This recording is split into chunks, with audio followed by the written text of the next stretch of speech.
This is the story of David and Absalom, and how division among believers can cause big problems. Hey, I recognize David, the shepherd boy who killed the giant and became king, right? That's the one. Okay, but who's the other guy with the weird name? What was it?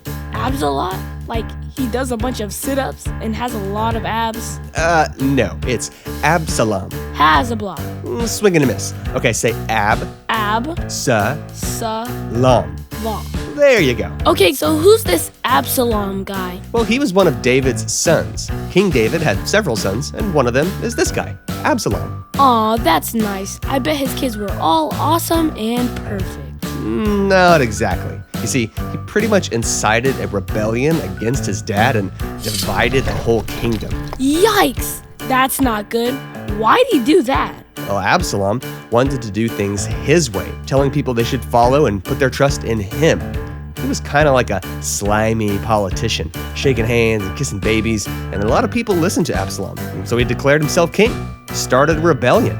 And this caused a lot of trouble for Israel and broke his father David's heart. What a bummer. So what did David do? Well, David had to flee Jerusalem. Imagine that, the king running for his life from his own country. He went far away, weeping and distraught at what was happening. But even in this tough spot, he trusted in God's plan. And then things got really interesting. What happened next? David sent someone loyal to him back to Jerusalem to pretend to support Absalom. It was kind of like a top secret spy mission. Ooh, I love a good spy story. Did he have to wear a disguise? Or jump a motorcycle off a cliff? Or get through a room full of lasers? No.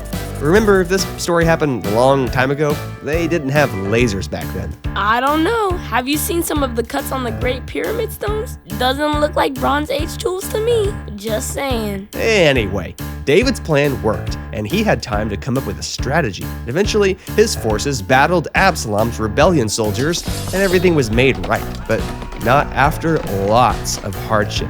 So wait, what happened to Absalom? Kind of crazy, actually. During the battle, Absalom's hair got caught in a tree, and he was left hanging, where he was killed by one of David's soldiers. Whoa, talk about a bad hair day. That's intense. What did David do when he found out? David was heartbroken and cried out for his son. He said, "Oh, my son Absalom, if only I had died in your place." It was a sad moment for all of God's people. Wow, like super sad. Wait, why are you telling me this story again? Kind of a downer, not gonna lie. True, it's not quite the happily ever after we always want, but we still see something super important through this story. Mark 3:25 sums it up perfectly.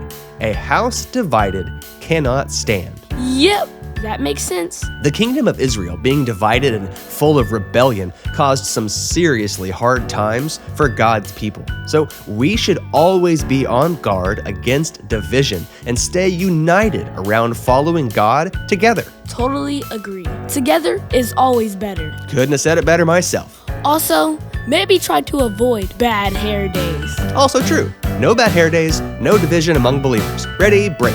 The